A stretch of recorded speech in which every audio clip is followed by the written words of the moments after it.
ہو، چھوٹا ہو بڑا ہو، مرد ہو یا عورت ہو، اس کے لیے لازم اور ضروری ہے کہ محمد عربی صلی اللہ علیہ وسلم کی حالات زندگی سے واقفیت حاصل کی جائے۔ اسی کا نام سیرت النبی ہے۔ کیا بھائیو؟ سیرت النبی۔ تو سیرت النبی یعنی حالات زندگی پیارے آقا علیہ السلام کو جاننا ضروری ہے۔ آج کے اس بیان میں مختصر انداز میں پیارے آقا علیہ السلام کا تذکرہ کرنے کی کوشش کروں گا، حالات زندگی بتانے کی کوشش کروں گا۔ سیرت النبی کا عنوان ایک ایسا گہرا سمندر ہے کہ جو کوئی غوطہ لگانا چاہے اس میں ڈوب کر کے رہ جائے گا، باہر نکل نہیں سکتا ہے۔ پیارے آقا علیہ السلام کی حالات زندگی پر لکھی جانے والی کتابوں کی تعداد سینکڑوں نہیں، ہزاروں نہیں، لاکھوں کی تعداد میں ہے۔ لکھنے والے لکھتے چلے جا رہے ہیں اور انشاءاللہ قیامت کی صبح تک لکھتے رہیں گے، لیکن کبھی بھی یہ کوئی نہیں کہہ سکتا کہ ہم نے مکمل حق ادا کر دیا اور پیارے آقا علیہ السلام کے ایک ایک جز کو ہم نے بیان کر دیا۔ بیان نہیں ہو سکتا، لیکن بہرحال جس نے جتنا بیان کیا اپنے حصے کے اعتبار سے بیان کیا۔ اگر ہم یہ جان لیں گے کہ ہمارے نبی پاک علیہ السلام کن حالات میں اس دنیا میں تشریف لائے ہیں تو بہت سارے مسائل حل ہو جائیں گے۔ اور آج ہیومنٹی کے نام پر، ہیومن رائٹس کے نام پر، ویمن رائٹس کے نام پر جو مذہب اسلام پر اعتراضات ہوتے ہیں، اس بیک گراؤنڈ کو جان لینے کے بعد یہ اعتراض کرنے والے دم دبا کر بھاگنے پر مجبور ہو جائیں گے۔ اور اسلام حق مذہب ہے اور ہیومن رائٹس کی بات کرنے والا ہے، ویمن رائٹس کی بات کرنے والا ہے، اور پیارے آقا علیہ السلام جو مذہب اسلام کے نبی ہیں، انہوں نے سب سے پہلے اس پر آواز بلند کی ہے، ان سب کو اس کا علم ہو جائے گا۔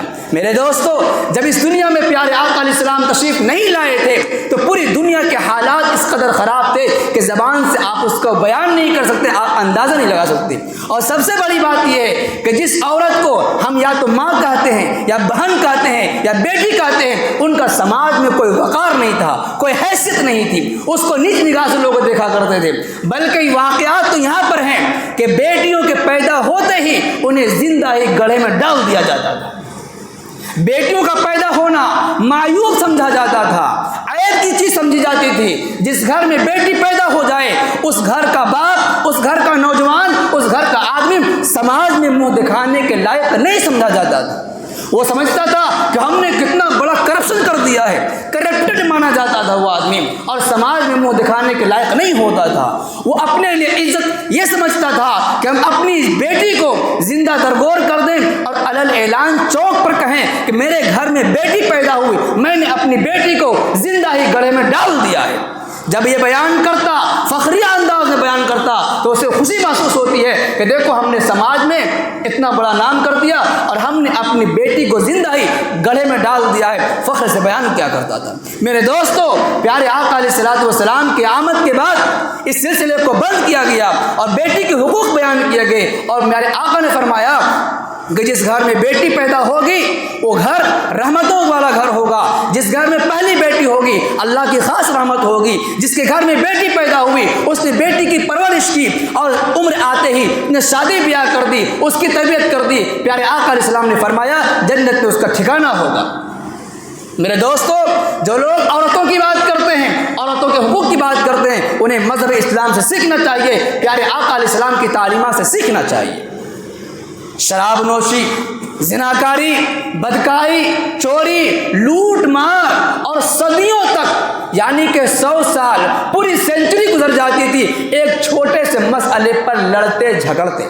ویسے دور میں پیارے آقا علیہ السلام تشریف لاتے ہیں اور پھر ان تمام کاموں کو بند کراتے ہیں، ان تمام خرافات کو ختم کراتے ہیں۔ میرے آقا صلی اللہ علیہ وسلم جس گھرانے میں پیدا ہوئے وہ گھرانہ پورے دنیا کا سب سے سچا گھرانہ مانا جاتا تھا، سب سے شریف گھرانہ مانا جاتا تھا۔ پیارے آقا علیہ السلام نے خود فرمایا ہے کہ جس نسب سے میں ہوں، حضرت آدم علیہ السلام سے لے کر حضرت نوح علیہ السلام تک، حضرت نوح علیہ السلام سے لے کر حضرت ابراہیم علیہ السلام تک، حضرت ابراہیم علیہ السلام سے لے کر حضرت اسماعیل علیہ السلام کے واسطے سے مجھ تک جو نسب پہنچا ہے، اس تمام انساب کے اندر جتنے بھی سلسلے ہیں، کوئی بھی ایسا مرد نہیں گزرا ہے جس نے کبھی کسی بیٹی کی عزت اتاری ہو، جس نے کبھی زناکاری میں ملوث اختیار کیا ہو۔